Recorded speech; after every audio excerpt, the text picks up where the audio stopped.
এটা ওনার সামনে পজিশন রয়েছে।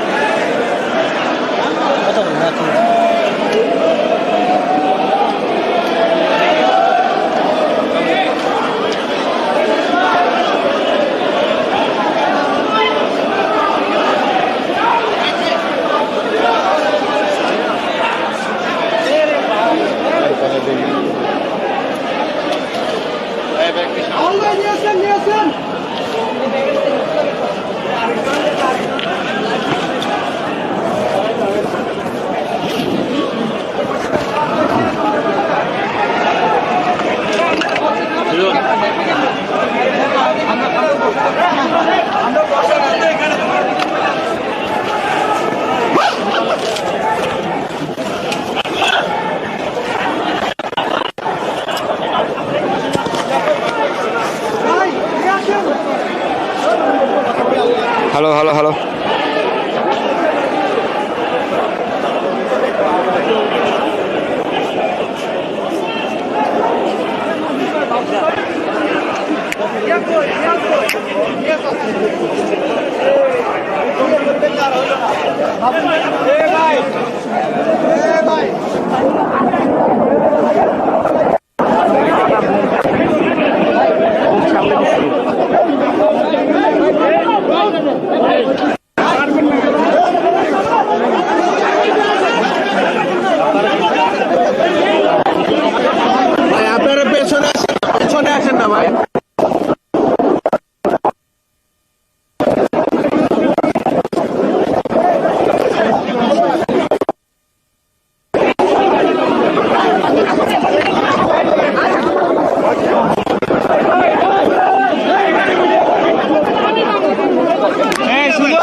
মাল্টিমিডিয়া যারা আছে বসে পড়েন।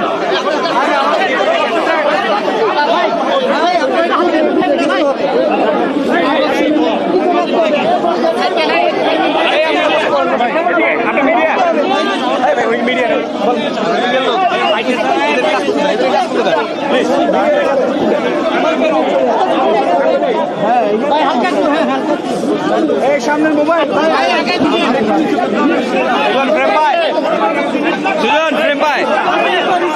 সামনে সামনে সামনে যাওয়া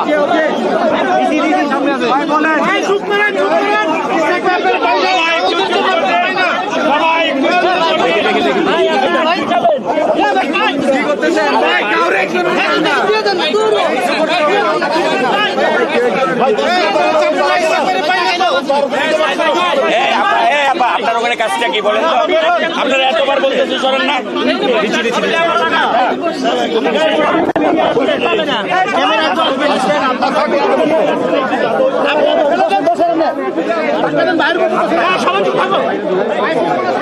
সবাই এখন চুপ করেন। এই প্রজন্মের ছেলেমেয়েরা আমি চাপা কেউ কথা বলবে না। প্রজন্মের ছেলেমেয়েরা সাংবাদিক ভাই বোনেরা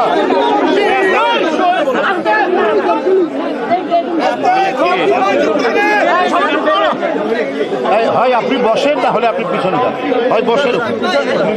রমজান নিচে আপনারা জানেন ইতিমধ্যে আমাদের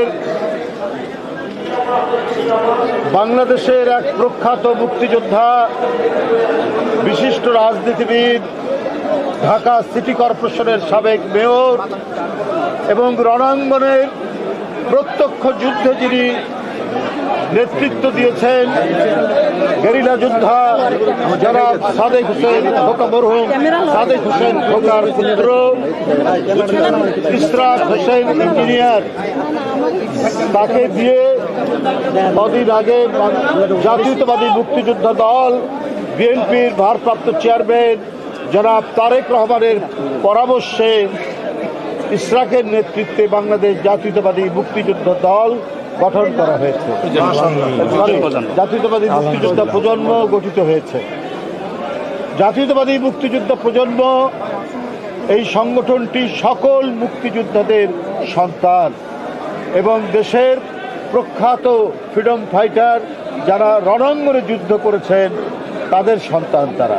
সেই চেতনা, সেই স্পিরিট, সেই লড়াইয়ের শক্তি তারাও ধারণ করে এবং তার অন্যতম নিদর্শন হচ্ছে ইঞ্জিনিয়ার ইশরাক। আপনি দেখেছেন ফ্যাসিবাদ বিরোধী আন্দোলনে তার উজ্জ্বল ভূমিকা, তার সাহসী ভূমিকা আপনারা নিশ্চয়ই ভুলে যাননি। তার নেতৃত্বে আজকে মহান স্বাধীনতার ঘোষক, এক অকুতোভয় মুক্তিযোদ্ধা, সেক্টর কমান্ডার শহীদ রাষ্ট্রপতি জিয়াউর রহমানের বাজারে আমরা ফাতেহা পাঠ করেছি এবং পুষ্পার্ঘ্য অর্পণ করেছি। বন্ধুরা, জাতীয়তাবাদী মুক্তিযোদ্ধা প্রজন্ম তারা এই দেশকে গঠন করা, এই দেশকে পুনর্গঠন করা, এই দেশের গণতন্ত্র রক্ষা করা এবং এই দেশের স্বাধীনতা সার্বভৌমত্বকে রক্ষা করার দৃঢ় অঙ্গীকার তাদের মধ্যে আছে। এই দেশে আর যাতে কখনোই ফ্যাসিবাদের উত্থান না হয়, আর যাতে কখনোই বাংলাদেশের স্বাধীনতা নিয়ে, সার্বভৌমত্ব নিয়ে কেউ ছিনিমিনি খেলতে না পারে, তার জন্যই এই মুক্তিযোদ্ধার সন্তানরা তাদের পিতার মতো বুকের মধ্যে সমস্ত শক্তি ধারণ করে তারা কাজ করবে, তারা লড়াই করবে। এই অঙ্গীকার, এই প্রত্যয় তাদের মধ্যে। আপনারা দেখুন, শেখ হাসিনা ক্ষমতায় থাকতে কত দেশ বিরোধী কাজ করেছে, কত দেশ বিরোধী চুক্তি করেছে। বাংলাদেশের বিভিন্ন বিদ্যুৎ কেন্দ্রগুলি যেগুলো কয়লা দিয়ে চলে, তার যা দাম তার চাইতে বেশি দামে তিনি চুক্তি করেছেন আদানির সাথে। আদানির সাথে তিনি চুক্তি করেছেন যে কয়লা পুড়িয়ে যে বিদ্যুৎ সরবরাহ করবে আদানির কোম্পানি, সেটার জন্য প্রতি 2 বছর, এই 2 বছরে 14,000 কোটি টাকা বাড়তি টাকা দিতে হয়েছে। অর্থাৎ অন্যান্য যে কয়লা পুড়িয়ে যে বিদ্যুৎ উৎপাদন হয় তার যে খরচ, সেই খরচের চাইতে এত গুণ টাকা, অর্থাৎ 14,000 কোটি টাকা দিতে হয়েছে 2 বছরে। কারণ শেখ হাসিনা ছিল নতজানু, শেখ হাসিনা ছিল দেশ বিরোধী, শেখ হাসিনা দেশের স্বাধীনতা বিক্রি করে ক্ষমতায় থাকতে চেয়েছে। তাই জনগণের টাকাকে সে মনে করত নিজের টাকা, আর সেই বেশি টাকা দিয়ে সে বিদ্যুৎ নিয়েছে। বন্ধুরা আমার, তাই আমি আপনাদের সামনে বলবো যে এই রকম ফ্যাসিবাদের আর যাতে উত্থান না হয়। কিন্তু গণতন্ত্রকে মজবুত আর শক্তিশালী করতে হলে আজকে যে আমরা অরাজকতার আলামত যেগুলো দেখছি, সেগুলোরও অবসান করতে হবে।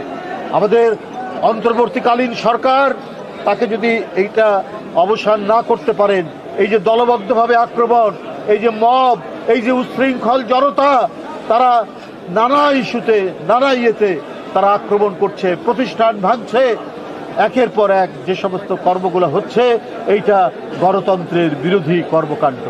এর মধ্যে দিয়ে গণতন্ত্র শক্তিশালী হবে না। আপনার গাজীপুরে একটা ধর্মের ধোঁয়া তুলে একজন হিন্দুকে পুড়িয়ে দেওয়া হলো, পুড়িয়ে দেওয়া হলো একটা গার্মেন্টস কর্মী।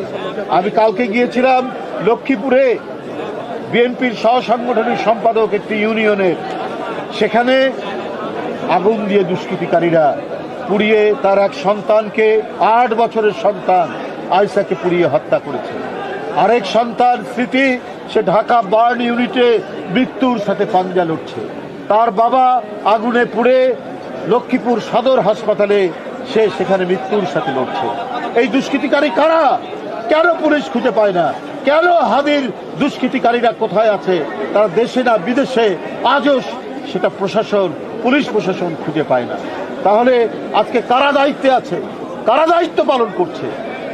এই দেশকে শান্তিময়, এই দেশকে দুষ্কৃতিকারী মুক্ত, এই দেশকে গণতন্ত্রের উপযোগী করার জন্য দুষ্টের দমন, শিষ্টের পালন সরকার যদি করতে না পারে, তাহলে আমাদের গণতন্ত্রের জন্য এত রক্ত, এত শহীদ, আবু সাইদের রক্ত, মুগ্ধের রক্ত, আহনাফের রক্ত, ওয়াসিম আকরামের রক্ত সম্পূর্ণটাই বিধা যাবে।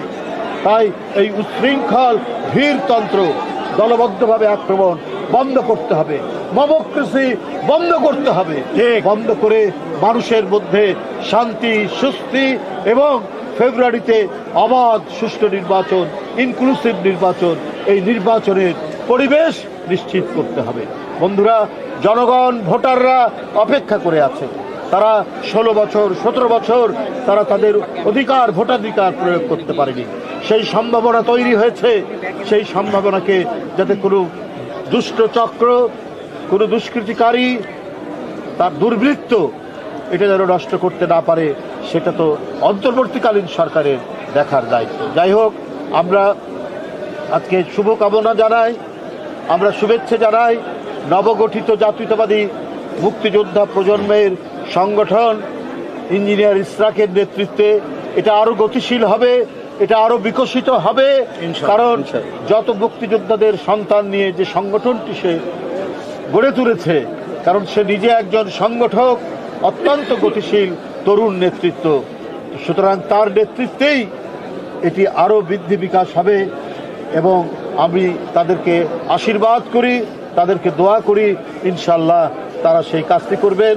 তাদের অভিভাবক হিসাবে জাতীয়তাবাদী মুক্তিযোদ্ধা দল, উলফাত ভাই আপনারা সবাই জানেন, উনি একজন ঢাকার প্রখ্যাত মুক্তিযোদ্ধা, নিজের ভাই শহীদ হয়েছে যুদ্ধ করতে গিয়ে, উনার আপন বড় ভাই শহীদ হয়েছে, একটা বিখ্যাত শহীদ পরিবার, মুক্তিযোদ্ধা পরিবারের সন্তান। তিনি মুরব্বী হিসাবে তাদের উপরে থাকবেন। অতএব এটি অত্যন্ত, আমি মনে করি, একটি সুন্দর সংগঠন, একটি শক্তিশালী সংগঠন হবে সব মুক্তিযোদ্ধাদের সন্তান নিয়ে। আপনাদেরকে আমি ধন্যবাদ জানিয়ে আপনাদেরকে আমি এই দলের ভারপ্রাপ্ত চেয়ারম্যান, তার পরামর্শেই এইটি হয়েছে। হ্যাঁ, তিনিও 1 নম্বর সদস্য, মুক্তিযোদ্ধার সন্তান হিসেবে এই মুক্তিযোদ্ধা প্রজন্মের এই সংগঠনে তিনি 1 নম্বর সদস্য। সুতরাং আপনারা বুঝতেই পারছেন এই সংগঠনের গুরুত্ব।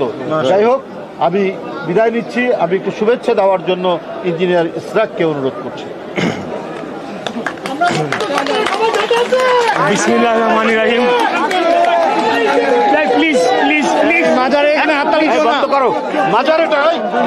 মাজারে তো হাত তালি দিও না।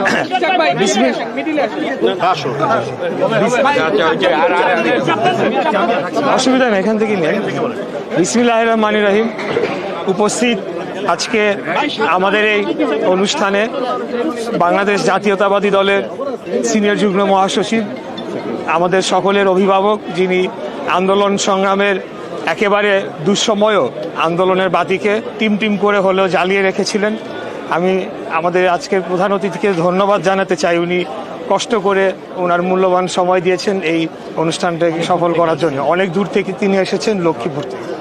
আমি আরও ধন্যবাদ জানাচ্ছি যার সিগনেচারে আসলে আমি একটি কমিটিতে অন্তর্ভুক্ত হয়েছি, যেখানে আমার বাস্তবিক অর্থে কোনো ক্ষমতা আমাকে দেওয়া হয়েছে একটি সংগঠন করার জন্য।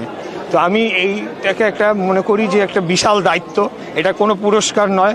আমি কিছুদিনের জন্য এসেছি, এখানে কাজ করব। সংগঠন অলওয়েজই ব্যক্তির উপরে হবে। তো আমি এই সংগঠনটিকে আরও কিভাবে বড় করা যায়, আরও কিভাবে শক্তিশালী করে রেখে যাওয়া যায়, যাতে আমার পরবর্তীতে যিনি আসবেন তারা এটিকে এগিয়ে নিয়ে যেতে পারেন, সেই কাজটি করে যাব। আর সর্বোপরি মুক্তিযুদ্ধ বিষয়ে আমি অবশ্যই আমার এখন মন্তব্য করতেই হবে।